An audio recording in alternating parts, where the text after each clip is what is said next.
Well, Holly, before we get into the program, it's time for this week's Joke of the Week. Okay, you ready?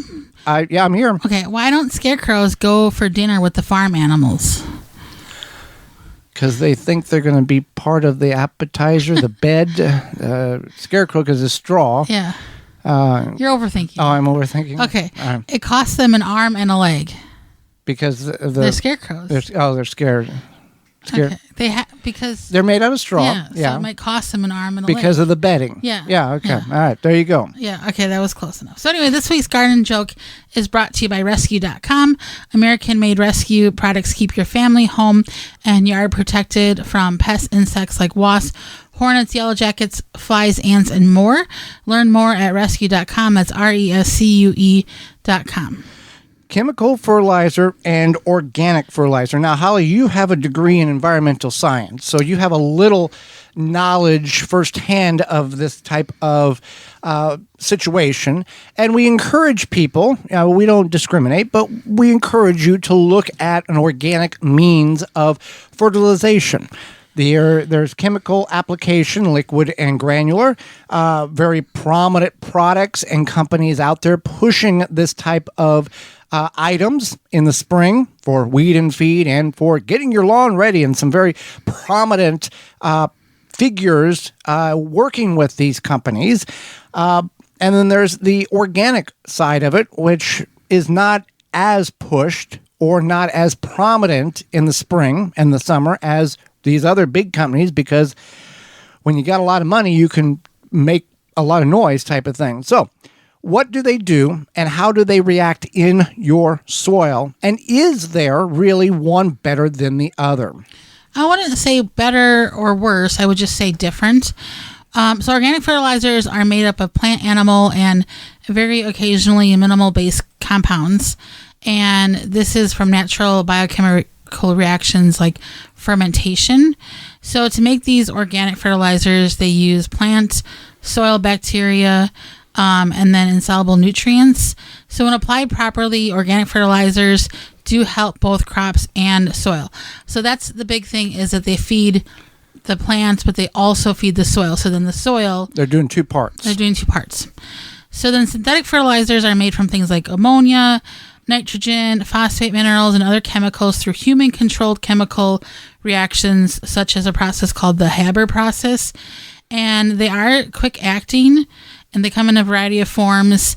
Not that organic fertilizers don't come in a variety of forms, but more controlled quantity forms. Yeah. Like so 10, liquid, 10, 10, 20, 20, 20, right. Specific formulations to get a big bang for the applicational rate. Correct. And they provide this surge of macronutrients, and you can give you results quickly. So if you think about, you see these commercials, especially in the spring, for a miracle product, and they'll be like, it's time to weed and feed your lawn with... But that too. Plant food. Plant food, a miracle product. Uh-huh. And it's like, I grew the best flowers, but it's because it's like what we call plant crack.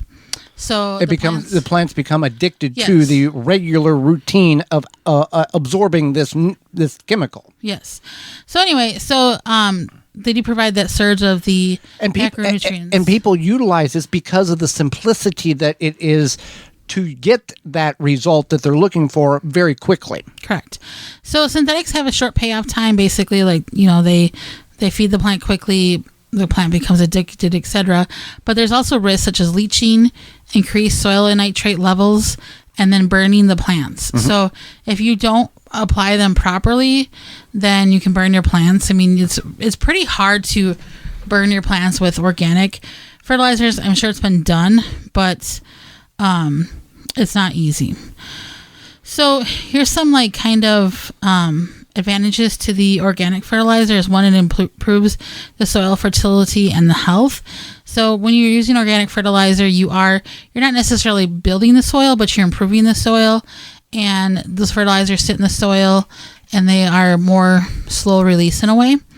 There's better water retention, and the plants have better nutrients uptake. So they're taking up the nutrients in a more ideal and holistic way versus something like the chemical fertilizers. They're just taking them up as they are. And there's no accumulation of toxins in the soil. So that's something to keep in mind too. You're not putting those toxic compounds. So now, with if you're one of these people, if you're listening to this program and going, well, I've only used that miracle product and I've had a great yard and great garden and great all this, that's fine. We are just giving you information. We're not saying that you need to stop doing this or start doing that. You will see on the news algae bloom in Lake Michigan or in the Gulf of Mexico or in the Bay of Tampa Bay. I mean, it could even be in your local park pond. But what that is not because you, John Smith, is using too much and it's running off. It's a combination of everybody adding a little thimble to the big pond. You know, if you have 1,000 people add a thimble of water to a bucket, that bucket fills up pretty quick. So a little bit. And with, you can use too much organic fertilizer. Whether you're using chemical or organic, the back of the bag has a thing called the instructions for a reason. If they didn't care and it wasn't, whatever, they would just say, good luck and leave it be. But there's instructions, and you can burn you can use too much organic fertilizer. It can cause plants to burn foliage and roots, and it can too much can harm water quality because of the runoff, because you're putting too much in it. So there is environmental. And with the organic, there is more salt than the synthetic, and it can cause issues with salt levels in your soil as well. So I don't want to jump around too much. Okay. I want to kind of stay in order here. So organic fertilizers do have some cons. And one major one is that they are dependent on the soil microbes. So if you don't have a lot of microorganisms in your soil, or there isn't the activity, natural feeding will not yield the desired results. So if you are like, I'm trying to build this soil, I was using chemical fertilizer and I'm switching to organic, you might want to build your soil naturally by adding things like leaves, compost, etc. That would be the time where you call your local garden center and say, I need so many yards of compost, bring it in and start remitigating the soil that way to accelerate and then transition to the organic. Yeah. But organics do add, they do help the restoration of beneficial bacteria over time. So you can But if you're starting with nothing, you got to do something. You do have to do something. Yeah. And obviously they don't work as fast as chemical fertilizers, but we did talk about that. So synthetic fertilizers is that you can have better control because you're not waiting for the microorganisms to move the plants around. They do work nutrients around. Nutrients, that too. Plants.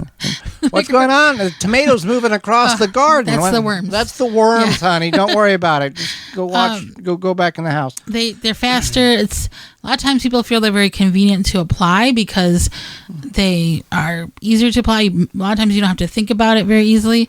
They are more affordable. They are a cheaper option for the most part, and they blend well with other products. So you would have like insecticides, herbicides, and then organic fertilizers that you could combine well. So some disadvantages are there's a lack of the micronutrients. They're just mostly macronutrients, which are the larger nutrients like NPK. They do cause environmental pollution. They include this is runoff. A chemical. Yep. They contaminate the soil, water, and air, potentially reaching to far-flung places. So Roundup it does travel through the air. In the water molecules, this is not a mythical thing. This is a fact. This has been proven. This is nothing new. And it's the same thing with fertilizer. Right. So that can travel through the air, the organic or the non-organic, the chemical fertilizer. It can alter soil pH, and this is a problem, especially because it can be hostile to those beneficial insects and microorganisms. And you can be more frequent applications, but then more frequent applications could lead to over-fertilization. So it's not, there's pros and cons to both. Just like anything. Yeah. Yeah. So I just have like a little bit of...